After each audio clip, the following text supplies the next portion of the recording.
Ladies and gentlemen, welcome back to the channel. My name is Chris, the High Guy Jacobs. And today on the channel, we have another episode of Who TF Are You? And sharing the microphone today with me is the one and only YesPlease.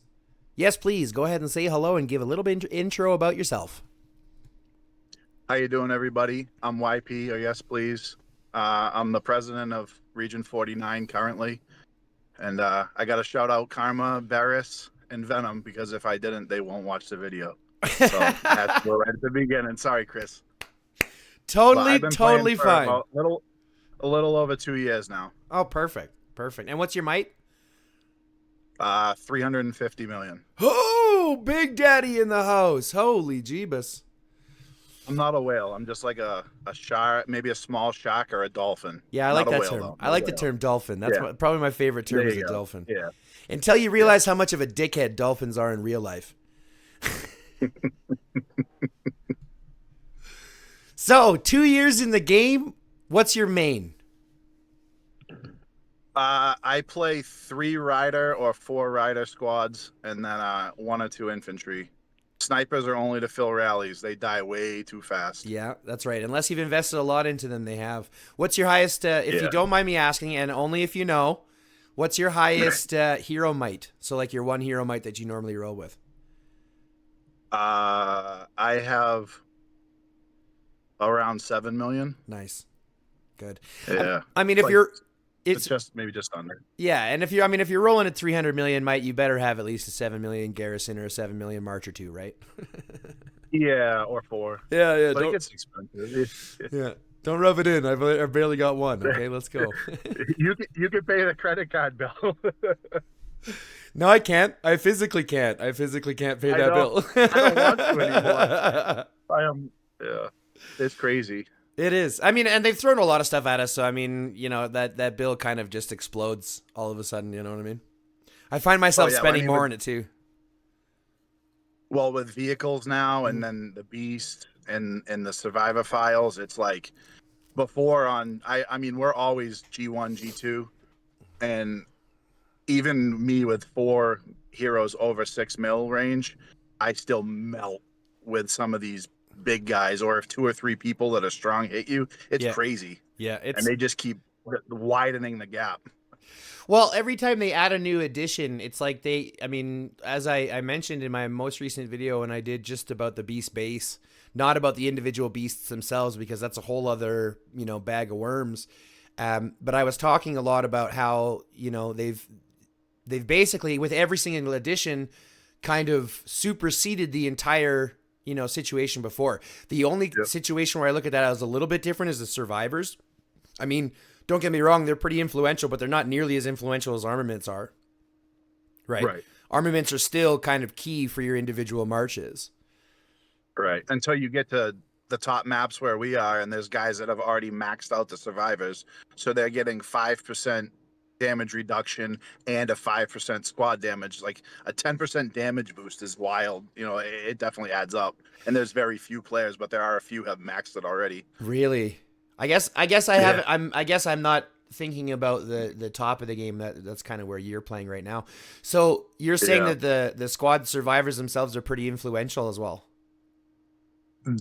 I could show you some reports, but like, I mean, it's no secret. A couple of the guys I play in UOD, a couple of the guys that we have, and then like right now we're facing DHX, so we have Safe Me as an opponent. Yeah.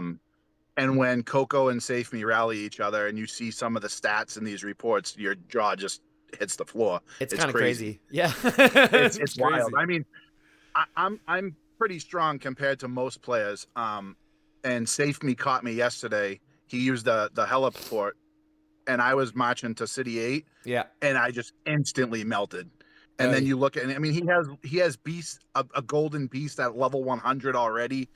And you know what I mean? Like squad damage and damage reduction numbers that are through the roof. And it's just like, wow.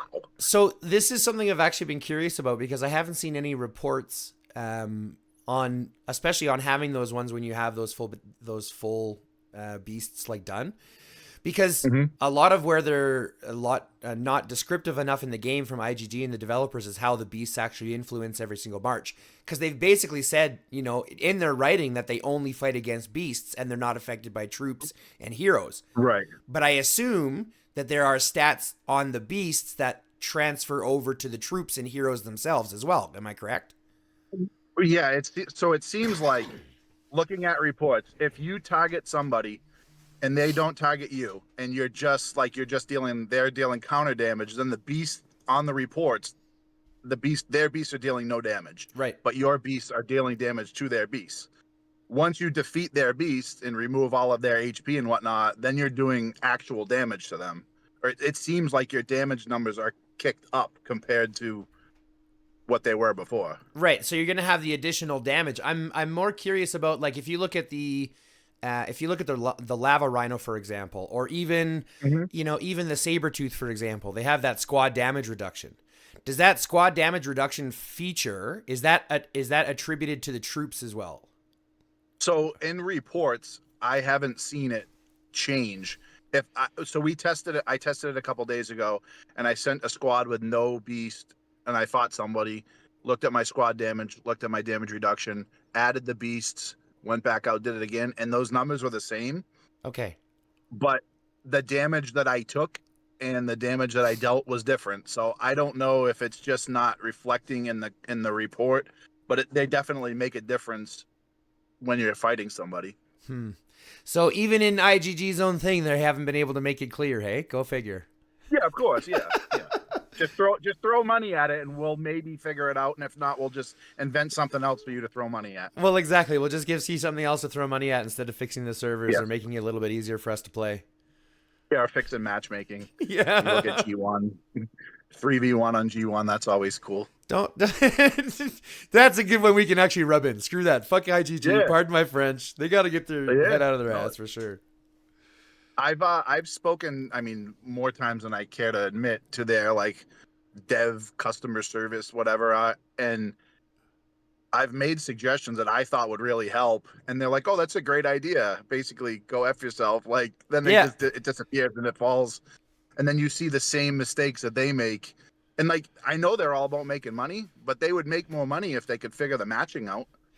So I think a part of me, and this is kind of the only thing that makes sense to me as to why they're not focusing on on the actual development side of the game itself, why they're not focusing on servers, and why they're literally just opening up new things for us to spend at. I don't think they see this as a long-term investment. I think they see this as a short-term situation that's going to, fizzle out in the next couple of years. So they really want to get as much as they can out of it until then. And Yeah. if that's the case, it's a sad existence because that's really the only thing that makes sense to me. And if it's not, their CEO or whoever's making decisions is really off his rocker, I think. Yeah, I mean that I kind of see it that way also. And I believe that they were sold. And I know they were marketing to be sold again too. Um, but I don't know. They did turn a profit in the last quarter when we looked, so Well, who knows? I mean, at the end of the day, they keep throwing new stuff at us, and it gives us a lot of stuff to digest. And unfortunately, like we've mentioned, because it's so unclear, it's a lot of it is speculation. yeah. Yep. So either way, you said you play in UOD. Is that what you guys are playing right now, right? Yeah, we're with UOD right now. Yeah. We're normally NM 49, region 49, but NM by itself is a 6-7 billion alliance, and we would get G1, G2 anyway. Yeah. So it doesn't make sense to go on a top map an AR at 6 or 7 billion when we can go in at 20 billion with 50 other fighting accounts with us and get the same match. 100%. 100% makes sense. Yeah. So we about maybe 6 or 7 months ago we decided we were going to join UOD for the big war events, and it's worked out awesome. I mean, honestly, like the UOD people, and they're mainly Korean. And sometimes the alliance chat's difficult with the translate. Right. But they've been super kind, like really welcoming. It's been amazing.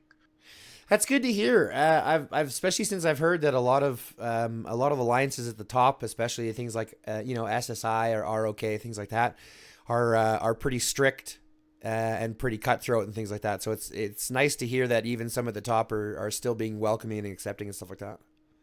Yeah. I have great experience actually with the two that you mentioned, ROK and SSI. Yeah.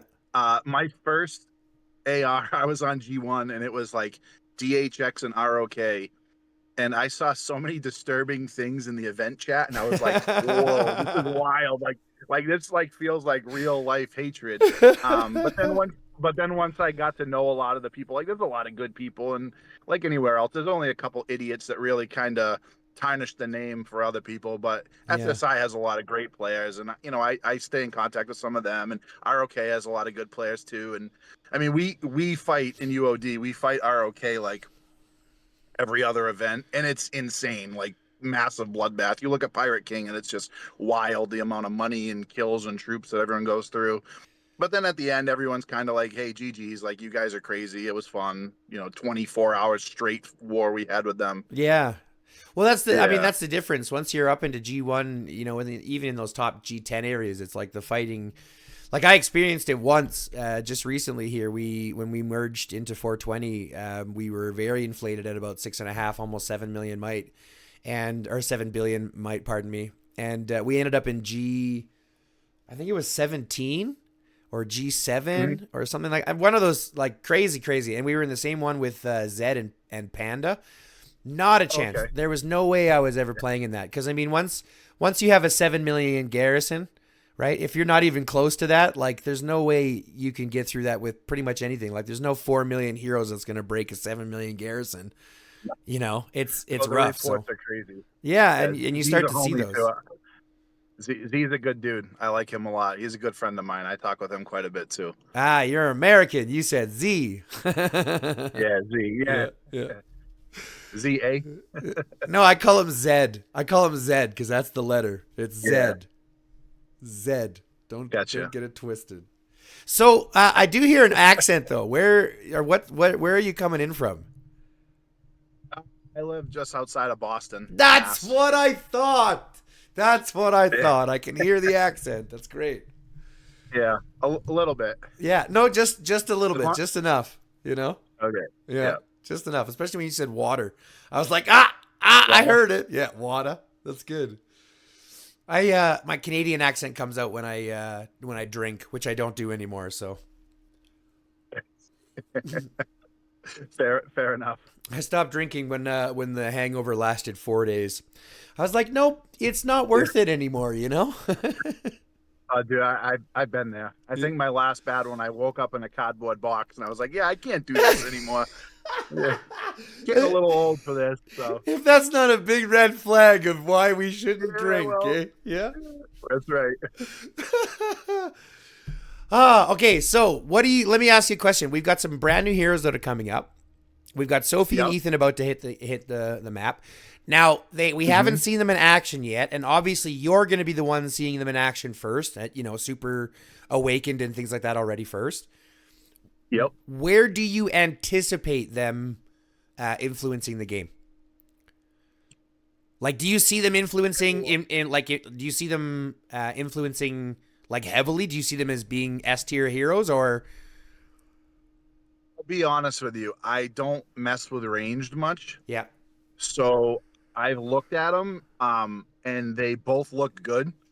And one of them looks like basically a direct replacement to Lynn, which was a direct replacement to, having a field answer. Yeah. So, yeah, I definitely think like some of the whales that are in the maps I play on are going to have these here, they're going to be awake after the first TC and, they're going to be fully transcended after the second round. And yeah, they're definitely going to make a difference. Like the Garrison hero looks like an improved Jacob. And when you see like Jacob can deal damage, but he still dies like a ranged hero. Mm-hmm.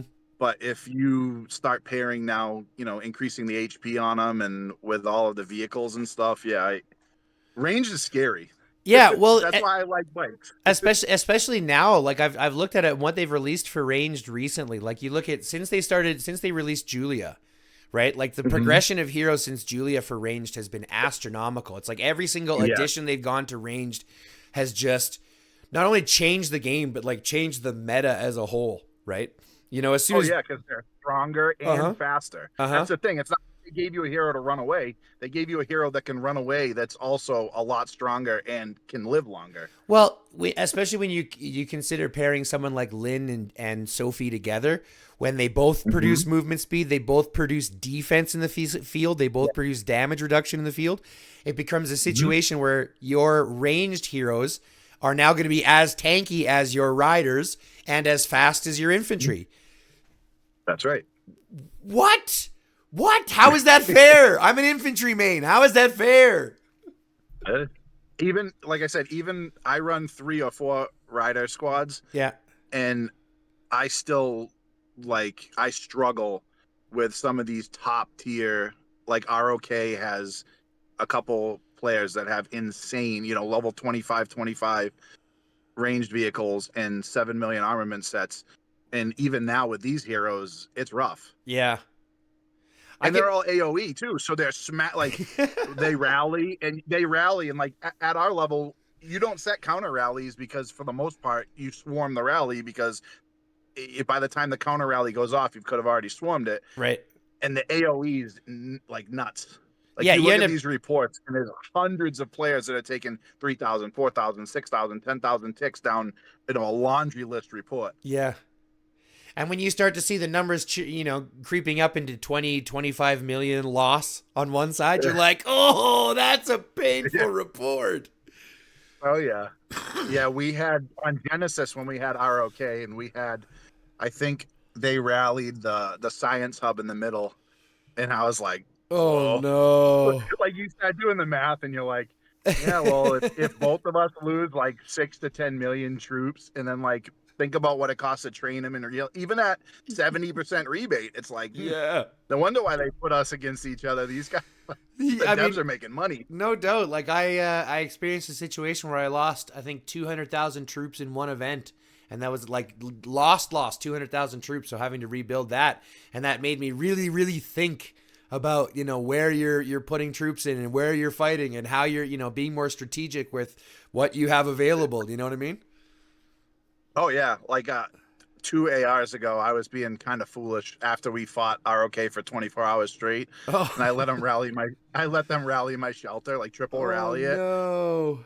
And I'm like, yep, never doing that again. And of course, it was it was bad. Yeah. And I'm like, holy whoa! Because I'm like, that was foolish. I was laughing when it was happening, because it was, it was fun. But then I'm like, wait a minute, probably not a good idea. It's like it's the laughter, not necessarily because it's funny, but more because it's like, what the hell did I just do? What did I just agree to? Yeah, on Genesis, if someone rallies my shelter, I have enough troops and my garrison's good enough. I'm like, okay, whatever, here or there. But yeah, when they tripled me on AR, I was like, oh my god, it's sick. It's gross. Yeah. Well, we did the same thing. 7 million plus heroes. It was. Well, we're in a situation, like I mentioned before. So in my main account, I screwed up the signature. And yes, everybody at home understand that I screwed up. I made a mistake and we couldn't sign in for AR this time. And it sucks. But we did manage to get it with my farm account. Now, in that farm account, we're kind of doing the exact same thing. And unfortunately, my farm account's not near as strong enough to participate. But we ran into a situation where you kill out the tower and you've got the guy left. And in your situation where you have 11 million troops left over, how do you deal with that? Everyone chose, this one guy had 3 million troops. Everyone chose to swarm him. I'm like, no, do you see the deaths we have when you have 3 million troops and everyone's swarming and you have decent garrison? Rally, send your rallies instead. I accidentally did it myself and I ended up killing 80,000 troops just out of nowhere. And I went, whoops, mistake. Don't do that. When you get to the bigger maps, a lot of the people that we fight have 8, 10, 15 million, 20 million troops. Mm-hmm. And if you rally and then swarm, that's how you burn someone that's my size. You know what I mean? And the reports are. But you have to get that rally in first so that the rally is tanking all that front damage. Absolutely. Yep. No, this guy, there was literally 40 people surrounding and swarming this guy. And I'm watching the trades and we're doing 8,000 damage to him. And he's doing 4,000 or 3,000 damage to everybody else. Yes, every squad. I'm sitting there going, okay, this guy's getting tons of points. I give him credit, he's getting a ton of points for kills and stuff. But like, and everybody else is just losing troops because, of course, when you attack a shelter, I mean, there's a lot of deaths involved, you know? Right. And a lot of people don't realize that when you swarm, only 10 squads register damage. So if 10 Yeah, 10. squads of like the weakest people are hitting, and you might have like a whale that is he's swinging but he's not doing any damage, Mm-hmm. and you see that, like, it gets frustrating because that happens to us too. As soon as a shelter like gets off territory, Yeah. it's like, it's insane the amount of sharks in the water that everybody wants to burn somebody. Like, I think in the 6 or 7 months I've been at UOD, I've maybe gotten resources from one shelter. And I love it because it's crazy activity level, Yeah. but it's like as soon as the shelter opens, everybody's on it. And they're like, But swarm then you it. watch some of these, right? But then you Yeah. watch a 200 mil guy swarm a 200 mil guy, and I'm like, those trades, like the resources you might get, they're not going to trade they're not going to train the 250,000 troops you just killed. But Yeah, no shit. And then out of one march, Yeah. you know what I mean? You got 5 marches. Right. That's like the troop loss just makes it crazy for me because it's not hospitals. That's like most of it that is deaths. Yeah, you know? dead, right. But I'll lose, like my aid station will be 1 million or 2 million dead after AR, and I'm fine with it. But if you do that on an account that you only have 2 million troops, like, you're in trouble. Yeah, exactly. Like when I show up with, when my aid station gets up to 600,000 or 700,000, I'm sitting there going, that's a painful event for me because I've only got 1.5 million troops. You know what I mean? Like, I gotta chill. Mm-hmm. You're lucky with 11 million troops, but I guess it takes a long time to build up to that. I mean, 2 years and a decent. And at the rate that I kill them off to, it's hard to it's hard to grow.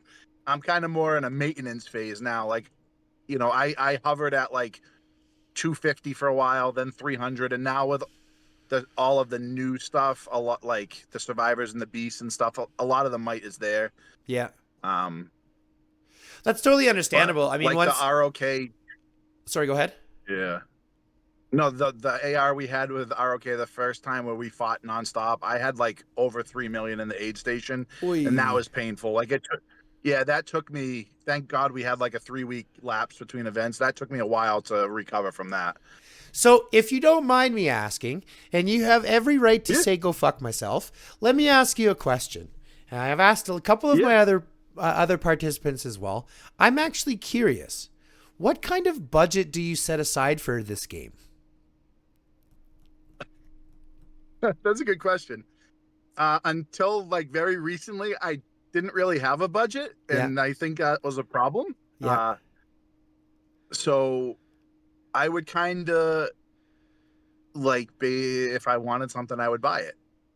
Lately, I basically have told myself I'm just going to slowly spend to increase my vehicles. My vehicles are behind compared to the whales. My armaments are closer. I mean, my hones aren't. I'm one of those guys that has all red hones on every piece, but my armaments are mostly all superb, and I have rare hones and all that stuff. Yeah.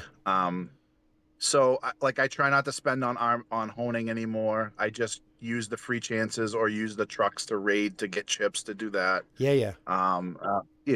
But I've recently realized that it gets out of control. If you want to even be upper mid tier, close to the top, it gets very expensive very fast. For sure. No, I noticed myself, since they've released a lot of it, and they've had a lot of these events that kind of give you extra rewards for spending. I've noticed myself spending a little bit more, but sitting around that $200 a month mark has been, at least enough for me to start growing, at least feel like I'm growing, without it being crazy. But I was talking to, I think it was Ultimo, and he was telling me he spent something like three grand a month or something like that. Into that same thing. And so it's always become a question to me, especially to the players that are up around that 300 million. When you're fighting in big events like that, I mean, like tier 6 is not cheap to fix by itself. And there's a ton of farming that has to happen anyways. And when you're fighting other tier 6, the trades aren't nearly as good. So it becomes, far more expensive in that sense. Right. I use 12 to 15 billion resources on an AR. Probably 6 or 8 billion wood, and that's like I'm like I said, I'm not top tier. I'm probably I'm usually between 10 and 20th in War Meets War. I'll make a billion to 2 billion points, somewhere in that range. Yep. Like there's guys in a couple of our guys, they'll use 20 billion plus resources, but they'll make 3 billion points. And I have a lot of farms, and Karma and Barris help me out a ton. Like they have my logins to other stuff, and they help me make sure that like my farming's on point, and I get my I cap my resources, and I burn farms and stuff for events. And Sure. So you have it definitely. Yeah, Sorry, you go ahead. definitely can't do it. I mean, you can't do it solo unless you spend an astronomical amount of money. That's right. Unless you've got Save Me money, at which point it really doesn't matter. Right. And that point you don't even have to farm. You just go in and you open packs to heal. And I can't do that. I can't afford that, and I don't want to. So I probably have 7 or 8 farms. I do play a second account also. No thank you. Go figure. Yes, So please, I and have no thank you. no thank you. That makes sense. You're welcome. And yeah, that makes sense. Yeah. But I have like 6 or 8 farms that I pretty steadily farm on, and then like I said, a couple other players do help me. I don't ask for resources, and I don't like flag myself. Like I actually tell people, save them for yourself and whatever. I don't want resources from them. I was trying to be self-sufficient, but they offered to help me, and they've been great. So Yeah. I really take them up on their help for that part. Well, I guess the other difference is once you start swinging up from that situation, you're really kind of expecting the help that you need from the alliance, and this is something that I've also noticed as well. Like, the alliance itself, as long as you're in a good alliance, and as long as the alliance is working towards those common goals, you end up in a situation where, like you mentioned, you've said, don't give me these things, and people are like, no, we understand you could use it. You're going to be able to use it a lot better than I can. Take it instead and put it to better use than what I can right now. Yeah. No, I mean, if I ever ask for anything, and I think even anyone who's been with NM for a significant amount of time, we're a very close group. If anyone asks for anything, nobody hesitates because they just send it. You know what I mean? Mm-hmm. But I think all of my players have at least like 2 or 3 farms now. Well, I've come to realize you kind of need them. I have one. Yeah. I was contemplating doing another one, but truth be told, I just don't have the time. So I've got one main and one alt, and that's going to have to be sufficient for now. Well, you can always I don't know. Well, I got the auto farmers, the survivor thing. I did spend on that, and that's helped me. Yeah. So when I'm in region, it auto farms for me when I'm sleeping, and that's big. Do you have with the entrusting, like I said, that's nice too. Do you have just the farming one, or did you get the zombie and the other one as well? Just the farming, yeah. Yeah, and you leveled that one up. Zombies. Yeah, for sure. Yeah, it can do 5 squads for 10 or 12 hours or something. So. Yeah. Okay, so that's not full, because I think the full is 24 hours, right? You can get 5 squads for 24. That when you asked me about budgeting, I think that's where I was like, okay, I'll be awake for the other like 14 hours, so I can farm. That makes sense. Try to, if I'm not chatting or like being stupid, but or at least I can log in once every 12 hours to resend them. Exactly. That's kind of what it is. Yeah. Yeah, no doubt. Yeah, there's basically 2 things that I still haven't purchased for myself. I'm like halfway through or a quarter of the way through on one of them. I want to get the auto gathering survivor, and I still want to get the helicopter, even though I know, but I'm like 2/3 of the way through purchasing the helicopter. I've only got like 200 left.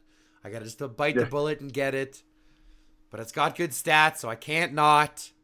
But everything else is being dropped, so it's like, what do I focus on? What do I focus on? You, man. That's hey, I've been there. They're like, oh, I just one more. I'll just buy one more pack. Just need the helicopter. Oh wait, now they have Pokemon. I need all of them. I need to collect them all. I can't wait till they release new one.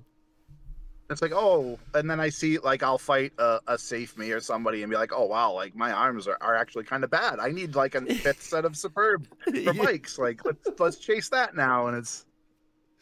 I guess that's what happens when they pair you against players like Safe Me. You don't really get a choice. Yeah.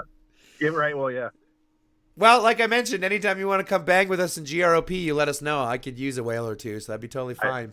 I appreciate that. You could always come and do that.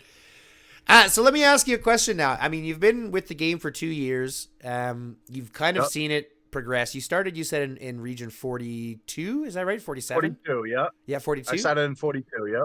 So what was it that moved you to 49? Like what was that change? Because you're in 49 now, right? Yes. So 42 was,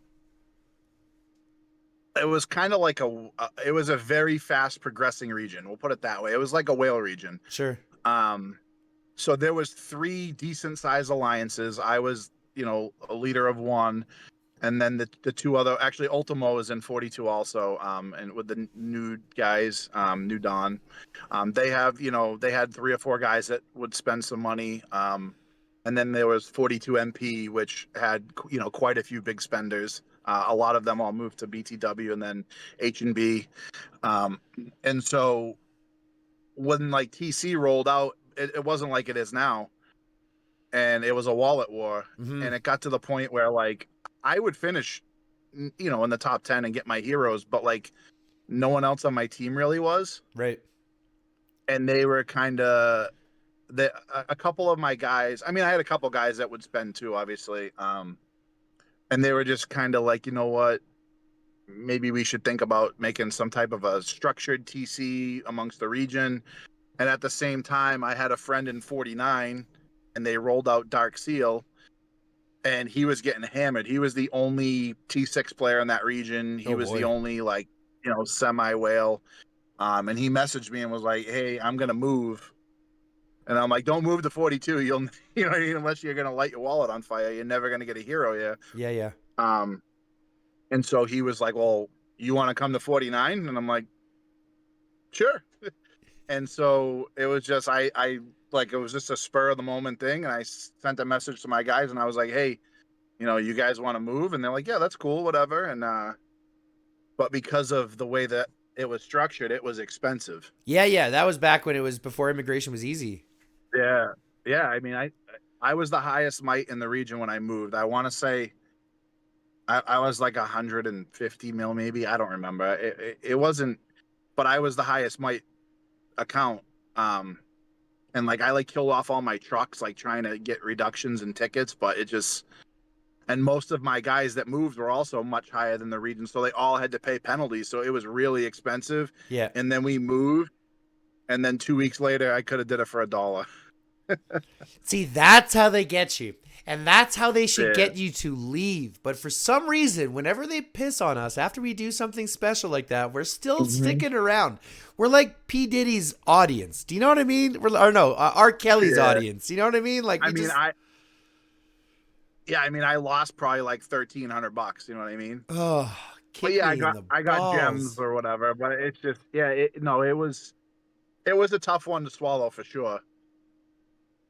Yeah, But I in the w- sense too, I mean, we went to 49, and the people that were there were super like open to it, and we had a group chat before we moved for a week or two to make sure that it was going to work. And the alliance NM49 was amazing. And then we tore 49 apart.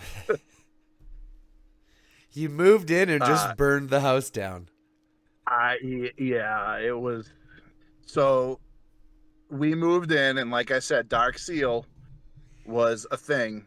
And when there was like one player from the other four alliances in zone 3 near the metro to fill it, and it was just NM49, like I'm garrisoning, I'm rallying, no one in the region would, they couldn't rally or whatever. Yeah. But there was players there that were, at this point they were 100 million plus T6. Yeah, There was still a able to French help out. alliance, an Indo alliance. Oh yeah, there was guys that in theory could have been difference makers, Yeah. but they just didn't fight. So then we said it's probably time to find a new region since it's $1 migration tickets. Yeah. So you And forced them to move. I was not everybody's favorite person for a while. And it wasn't, like I said, it wasn't me making that call. It was the team. Like, and you can ask anyone who's in 49. Yeah, yeah. I guess it's a little, I guess I'm a little different in a lot of ways. Like, we discuss everything in chat. Sure, So sure. like we go into an event. I mean, granted, now on the top maps, like you go into the match and within 3 minutes you have allies. It's not like it used to be. Like we know who's who, whatever. But we go into an event in 40 and M49 and we say like, what do you think? And everybody has a voice. Everybody has an opinion. Nobody's, from the top guy to the lowest mite. It's all the same. Like we all get to say our piece and we vote. Like I send a lot of voting mails. They make fun of me because I'll send like a novel mail out that you have to vote on, and someone will just click something because they don't want to read my spiel. I think But that probably, sorry to interrupt. I think that's probably one of the biggest things yeah, that pisses me off the most when I send out a mail that's important and it might be a little wordy, but it's important, and I do it so that the translator doesn't have near as many problems. And then they just ignore it and just click what they want anyway. I'm like, enough. I just want an alliance yeah. of people that know how to read and click. Can you do that? Just not be a bot. Can we? You know what I mean? I have that now. It took 2 years, so there is hope. But I have that now. Now everybody knows what the mail is now, and they're like, "Oh, YP sent a mail," and they're like, "Yeah, here we go again." You better read it. You better yeah. read it. So like, yeah, when we got to 49, like I said, we had a couple dark seals where we were pretty successful in them, but it was always like NM would score 3 billion points, and then the next alliance would be like 30,000. You know what I mean? It was like the gap was insane, and so we said, we need to make a change. And my R4s convinced me to allow open season on anybody within the top 300 mite in the region that wasn't in NM. Yeah, I know. Oh man. So Zone 1 and Zone 2 were not safe. No doubt. I was about to And say that's a yeah, firebomb. That's a nuclear war. but you had like 70 or 80. We had a guy who was 90 million mite, and he had less than 1 million kills. And his kills were probably from someone burning them. You know what I mean? Yeah. And this, he's factoring into our Dark Seal. Like we're pulling LAS and HAO and H&B. And like at the time we were 6 million mite. Yeah. But our region was 16 billion because we had, a 6 billion alliance of farmers and then another 6 billion alliance of farmers that it's not like they tried. It was more of like a protest because we didn't share metro is what eventually I figured that, it must be that. Well, it's also, I mean, don't get me wrong. It's one of those things I see a lot of players, especially now, and it's probably one of the hardest things for me to digest because I see a lot of players that have decent mite, right? 80, 90, 100 million mite, and they're sitting at 15 million kills, 10 million kills, 8 million kills. You know what I mean? Even someone who's got 50 million, 60 million mite with 5 million kills, right? Those types of experiences we start to see are not nearly as influential. Like these kids, I mean, it's tough for me because it's a situation that says, how much does a person know? And what are some metrics that you can impart on someone to take a snapshot on how experienced a person is? And one of the best ways to do that is to look at their kills. If they have no kills, they haven't experienced fighting. They haven't experienced war. They haven't experienced having to refill rallies, refill towers, or any of that kind of stuff. Right. So for me, I get a lot of messages. It's funny. If you read our alliance board, it's kind of funny. Barris is very crafty. He made a very silly one. And it explicitly says, R5 mailbox is full. Don't message them. Well, reading is obviously hard for some. And I'll get 5 to 10 messages a day. Can I join? And the first thing I do before I reply, and I'm usually encouraged to just delete it because they can't read, is I'll check their kills. I want to see what you have for T6 kills, and I want to look at your deaths. Yeah. I don't care about your might. Like we just got a guy. He's been great. USA guy. He's like 150 million, which is low for us. Right. But he's got good kills. He's got good deaths, and he can read. Okay, I'll take one of him. But then I have guys that apply that are 250 mil, and they have 2 million T6 kills and 4 million deaths. And then they're, T4 killers. They have 500 million T4 kills. That doesn't do us any good in G1. You know what I mean? Yeah, there's no tier 4s in Tier 1. Rallies either. Right. Unless you're like, hey, I just bought an account and I whaled out and I have a 7 million hero and, level 25 vehicles. Like, you're not going to lead rallies with us. We have Coco. We have Venom. We have like legitimately strong whales to lead rallies. Like Yeah. I barely lead rallies with my set. I'm like a fourth or fifth option at this point. Well, only And now. so when people are like, "Can I join?" I'm like I'm sure you're a nice guy, but no, like it's just not going to work. It's not going to be fun for you. Yeah. Well, and I think that's the hardest thing. I talked to, who was it? I talked to Sarcy about this exact same thing. I told her, this is part of the same part of the conversation that we had. Hello, my love. My wife came home. How's Precious? That's very nice. Is she not feeling well? That was Precious. Oh. Okay. I guess my daughter came home sick from school. Oh, no. I know. It happens. And now my wife is dying as she leaves back to work. Ha! That was precious. Makes me feel all nice and warm inside. I was going to say, that was very nice. I smiled, too. So everyone at home, get yourself a wife. Have that. I'm sure you know that. It's true. I tell her every single day how lucky I am because at the end of the day, she didn't have to say yes. You know what I mean? She didn't have to. Exactly. But who could say no to that face, right? Lots of people did. Lots of people said no. It only takes one. That's right. I got one. Yeah. I got the best one. That's all that matters, right? So, anyways, exactly. Let's get back to what we were talking about before I was rudely interrupted. No. Sarcy deals with a lot of the same stuff that I deal with, being in one of the higher end alliances. Like we spend a lot. Our gold vault's high. People want to come in and get the gifts. We're opening 3, 4, 5 chests a day. Yeah. And they want that. And you have to make sure that you're getting fighters and not gift collectors. Pulling your weight. That's kind of the biggest thing. It's something that we've actually just enacted in GROP. One of the things that we're really trying to push people to start focusing on is what we call the ratio. So I'm sure you guys probably know about this too. In an event, for example, you want to make sure that you're obviously bringing and carrying your own weight. Now, for your guys, it's totally different. I mean, you guys are shooting at a billion points.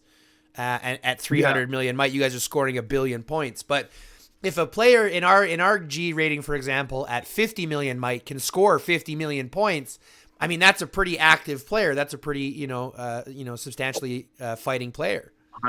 100%. So we do we only do a 50% target rate before one of us will message you and talk to you and see what's going on. I mean, real life has to come first, and we get that. Sure. And the people that are playing with us at this level, they understand, and they'll tell us ahead of time, hey, I'm going out of town, or I got a birthday, or I got, my kids got soccer and stuff like that. Do you want me to sit out? Do you want me to play? I'm going to be at half capacity. And we determine, we make a decision as a team. But we ask you to get at least 50% of your might in points. Yeah. And that's exactly what I think most people should be looking at. We set our target at a 1-to-1 ratio because I honestly believe that every person should be able to acquire as many, like if you're playing the event, you should be able to acquire as many points as you have might. If things are taking you away, totally makes sense why you're going to score less. If, for example, after the whole event, you only scored a 0.01 or a 0.1% ratio, there's obviously bigger questions to be had. And so this is where the biggest question and determination, especially when you're a player looking to join an alliance, ask yourself, what do you want out of the game? If all you want to do is farm, or like you said, collect chests, well, chances are you're not going to be, headhunted by some of the top alliances to play in the top of the game. Right. Find yourself an alliance that's going to fit within your might. Right. And I get the activity level at our tier is enticing. I mean, to go out and have, say we have 140-ish members and you've got 100 people online at once, like it's cool during fights. It's awesome. Yeah. I mean, it makes your phone get really hot and your iPad crashes every 2 seconds. But I mean, it's great. But like, this isn't for everybody. Like I said, I have a second account and I used to bring it with me. And even that at 200 million, and it's got like 4 million heroes. Like it's a good account. Yeah. And it's hard. It's hard to compete like to the level that I want to. So I try to encourage people, like, if you can't meet all of the phase rewards, regardless of what your might is, why? Because now that AR and Apex is 200 million, you should be able to make 200 million. You should be able to get the survivor files. You should be able to get the DLS coins. Those are important. You know, you get 100%, your nano, 100%. you get your augmenters. Like, you know, I tell my guys, you know, if you can't empty the DLS shop and get all 20 augmenters in the 30 days, you're either not active enough or you're not strong enough. Exactly. Like this becomes a concept that I think, and it's hard for people to digest because it comes down to understanding where you are on the whole might scale. It's not about competing at the top of the level. It's about competing where Right. you fit the best. Right. Correct. So, Yes. so Everybody has a role. exactly. And just like even you said at the beginning, your ranged does what? Fills rallies and garrisons because it Fills melts. rallies. That's yeah. right. That's all it does. Yeah. And I have full superb arms on range. You know what I mean? It's probably over 5 million Yeah. and it just dies instantly. So Yeah. like, I can't imagine what some of these other guys do. So I just send them in Coco or Venom's rally and let them die that way. Well, and you're going to get more value out of them. You earn more points out of him. You earn more Yep. kills out of him because now you're going off of Coco's heroes. And Coco's Yes. got better arms than your 5 million rider ranged. Oh yeah, Coco's got better arms than everybody in the game. Yeah, Coco would be an interesting person to talk to, but I think He's a good dude. I'll put a plug in for you. Oh, that I'll would be have him watch this. That would be awesome. Coco, if you're hearing this. Oh, they're all gonna watch this and make fun of me. Don't worry, they already told me. So I know I'm in for it now, especially now that I got my face on here. Well, that's all right. I mean, at the end of the day, it's all about good fun. I mean, the entire podcast is really about introducing the community to itself and just getting people to understand how awesome we really are. Yeah. I mean, hey, that's what keeps me coming back, right? I know in some of your other interviews and you ask people why they play. Like, I mean, yeah, it's cool to run around and kill pixels and like slam them into people's shelters and have them kill my pixels, but you come back for the people. Like, yeah, I've met a lot of really, really cool people, like from all over the world, all different walks of life, backgrounds, you know. I've made some good friends, people that I consider like actual real life friends. Yeah, it's a hobby that, and don't get me wrong, it's an expensive hobby. We can agree on that. But it's a hobby that even when you include that expensive aspect to it, the community itself is really accepting and really inviting. Don't get me wrong, there are assholes in EC, in the English chats and things like that. Oh yeah. There's always, there's always trolls everywhere. But on the most part, and I'm sure you would have heard the same thing, most people said the same thing. The reason they come back every day, it's not necessarily about the game. Yeah, it's cool, but it's really about the people, the connections, the relationships, right? You want to check in on your friends who are living down south, or you want to check in on your friends who are living in Ukraine. You know what I mean? Like there's real life connections involved, and I think that's the best part. Yeah, no, absolutely. I mean, I think we talked briefly, but like I played Fortnite for a bit, and I'm a very competitive person. Yeah. So I played it at a reasonably high level for a casual gamer, and I started streaming, and and then that got out of control, and I started playing Apex, and then that got out of control, and I have a bunch of kids myself, and if I'm glued to the PC, playing Apex or Fortnite, I'm not able to help with the kids and do stuff that I need to do in real life. Yeah. So then I just downloaded this game, and now I can play and just throw it in my pocket when I need to do kid stuff, which is dangerous. Yeah. Because now I can play everywhere. Yeah. Well, and don't get me wrong, I play on the PC specifically because my eyes are bad, and I much prefer seeing it on the big screen. But it is one of those things where even when I was taking my kids to dance yesterday, like I said, we got AR going on. I could take my kids to dance while I'm waiting for them to do dance. I can pull it out and smash some troops. Yeah, exactly. You can go kill people while your kids are dancing. It's a unique experience for sure. Yeah. And then you have your cousins or your nieces and nephews come over and ask you what you're playing, and then you get them hooked on it too. And then and then you have to deal with the relatives wondering why the kids are spending thousands of dollars on a video game, and then it's just a whole great concoction. I know, right? Like you play Fortnite and you buy like some of the skins and stuff, and you're like, oh, this is expensive. And then all of a sudden I download some stupid mobile game and I'm like, oh my, wait, they want you to spend how much? What does that do? Yeah. And then of course, and then here we are 2 years later, and it's like, ooh. And so here's the difference, right? I look at the skins for Fortnite and I go, well, they don't do anything for me, so they're only aesthetic. So I have no real reason to purchase them. Vis-a-vis, or meanwhile, in this game, the skins freaking matter. You know what I mean? Like Yeah, that. you get that 1% attack. That's why you got to have them all. Yeah, that 1%, infantry HP on the last skin. Yeah, I that's got it. right. I Yeah. got it for 3 days. Ooh, I'm a boss. If Uh, those aren't the biggest slap in the face coupons I've ever seen. Anyways, we're oh getting yeah. we're getting close to the end of the chat here. We've been having a good one, and it has been an absolute blast. I don't know if you know, but we've been chatting for almost an hour already, and Nice. it's gone by very, very quickly. They really always do. But I do have a question for you. I got a couple last things I want to touch into before we wrap up. First and foremost, if you had the developer's ear, this is a question I ask everybody. If you had the developer's ear for the next 30 seconds or however long, what advice would you give them to give Doomsday the most longevity that you think it can have? What advice would you give them to make sure that this game sustains itself instead of fizzles out in the next year or two? So they need to decrease the gap between the free to play players and then the spenders. Okay. To make the top to the bottom shouldn't be as wide of a gap as it is. On AR, mostly on AR, they should allow us to select our legion and our faction before we enter the map, like basically like a challenge feature.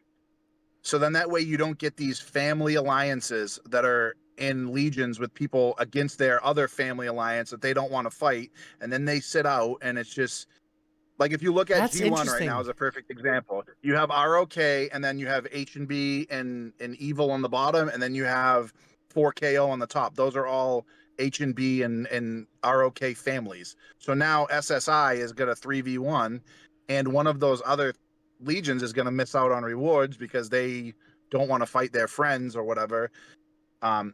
If the teams are going to be able to do these, you should almost be able to enter into a system who you won't fight. Yeah, So yeah. then that way the game can generate. If they're not going to let you pick your enemies, at least say who you're not going to fight. Because too many times I've gone to an AR and you'll have, a team against another team that they refuse to fight against, which I understand. Us being neutral, we'll fight anybody and we'll be respectful and we'll show you. And that's why we stay neutral, because we like to fight. Yeah. But it makes it difficult to lose like a main team or a couple teams that don't want to fight their friends. Which actually brings up a really interesting point, because they just added that new feature to, is it Genesis IR? War or to IR? Yeah, where you can start coalitions and things like that. So I think they have the capability to do that for AR as well, to have some type of, right. So that would make sense. Mm-hmm. Right, like when they turn the faction and your friends are orange. Yeah. Yeah, so like let us select that ahead of time. Don't leave it until phase 1, phase 2, you mean? Right, yeah, exactly. Or before the match even starts, like make sure you're not putting. If you look at the way they did the matching this time, there's a big team in all four. They didn't used to do that. Right. So like on our map, we have MXM and Real on opposite factions, and then we have UOD and DHX. So it's like four corners. And then there's a bunch of, solid supporting alliances with all of us. Right.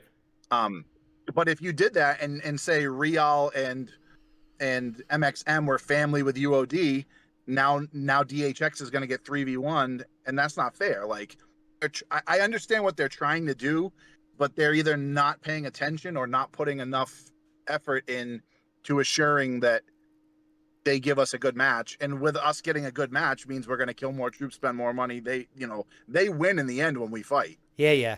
And I think that comes back to addressing the problem that I think we can all agree that matchmaking has been quite poo-poo in this game for a long time. Mm-hmm. And it's something that they probably need to address as well. So I think that kind of carries over very nicely. Mm-hmm. So that's perfect. Okay, so that question's been answered. I got one last thing here before we're gonna wrap up here. I'm gonna give you a quick second to go ahead and shout out any of your friends, any of your alliance mates, anybody else that you want to say hi to. I know you did a little bit at the beginning, but go ahead and take some time now. Say hi. Anything else you want to get out to the community here before we wrap up? Well, I want to thank you for having me. I really appreciate it, Chris. You're a solid dude, so thank you very much. No problem. It's been fun. And I think I pretty much shouted everybody out that threatened me. So Karma, Barris, Venom, Z, Kong, can't forget Kong. Yeah. But honestly, the NM49 and UOD people are amazing. And I'm very grateful to be with all of them. They're all good people, and I went through a fairly traumatic thing in my life about 5 months ago, and the outpouring of support was unbelievable. Like nothing. I played college sports, Yeah. and I felt more supported by people that I met on a cell phone video game than people that I knew that I had participated in sports and stuff with. So it's been very humbling, and to get to meet some of these people and really with the Discord chats and talks and whatnot. Yeah. And it's been awesome. So I'll That shout out just those names, but otherwise, like, there's just so many people that have really become, friends of mine. it's kind of mind blowing to think about how influential this game has been to like to I mean, even though if you think about it, it's got a decently small kind of supporting base out of like player base out of North America. Most of it's out of Asia. Most of it's out of, China, places like that. That's where a lot of their player base comes from, out of Russia, places like that. Yeah. But the amount of connections, like this is something I think IGG is just totally missing out on. Their game is really not a war game. As much as it's a war game, it's more of a social experiment. And they are really missing out on that entire understanding that if you listen to the player base, like they said, they want more balance between those who have and those who have not. They want more access so that, people can actually acquire the things that they want. They're okay with paying for it. We can see this already. Like you mentioned, They made profit in the first quarter. So people are already okay with paying for it. But providing more access points so that individuals who haven't paid as much, like I'll give you a prime example. It's something that I mentioned before. If you have $100 pack, chances are it's going to be really rough for me to buy it. But if you've got five $20 packs instead, I'm going to buy those no problem. That's easy for me to take care of. Yeah, those $1 and $2.99 like packs that they have. Yeah. I can't imagine how many of those they sell.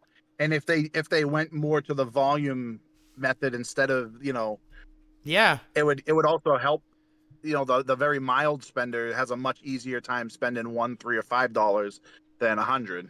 Well, not only that, but I've thought about this myself, and don't get me wrong, there's going to be a balance point in how they do this.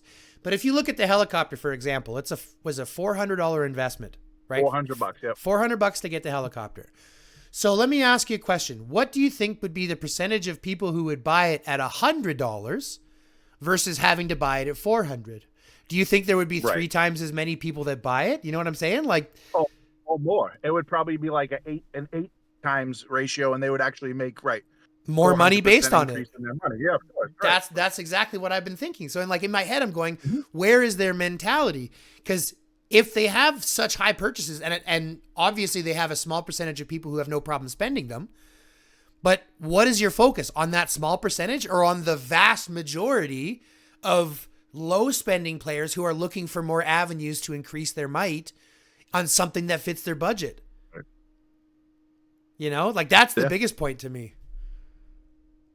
Well, good luck getting the devs' ears. Getting them to actually do something that makes sense. Listen, all I can do is do these interviews one at a time and allow them to grow. I mean, we've had a lot of good response from the community. They are really tuning into these from what I've heard. So the more people that we have tuning in, the more people that we have talking about it, and hopes that we can get the developers' ear, right? So that's what this entire thing is about. I really want to just get the idea of what the player base is feeling, how they're how they're digesting the game. And so hopefully we can enact some change a little at a time. You know what I mean? Yeah. Well, I appreciate what you're doing. Yeah. I appreciate you spending some time with me. Like I said, it's been an absolute blast. We're just about at the 1 hour mark, so I can't believe it's already been that quick. But truth be told, I want to say thanks a lot for tuning in. I want to say thanks a lot for you, YesPlease, for joining me, for giving us insights to obviously what it's like to fight in the top echelons of the game. And obviously, I mean, at the end of the day, giving us some good, things to focus on and pay attention to moving forward. Focus on your vehicles, focus on, look at your beasts, get some of those beasts. So survivors are big ones too. It's a good thing they give us a ton of survivor files because it takes a lot to level them up, but they are pretty influential up at the top, top schemes. So, work on all of those things. But make sure that you spend it efficiently, because if you don't, like he mentioned, it can get out of control. So let's keep that in mind Just too, have right? fun. Yeah. Enjoy the people and have fun. That's what it's all about. Yeah. Come back for the community. That's right. That's right. But that being said, folks, we are going to wrap it up for the day. I'd like to say thanks one last time to everybody who tuned in. If you haven't already, like, subscribe, fill out that notification bell so you get any new drops whenever we drop new content. We do drop a Pompeii replay every Tuesday, and obviously this podcast goes out every Wednesday. So go ahead and tune in for those and any new videos that we have that drop. If you haven't already, check out thcemporium.ca for any of your The High Guy or the Mrs. merch. And as always, love, peace, chicken grease, and until next time, stay lifted.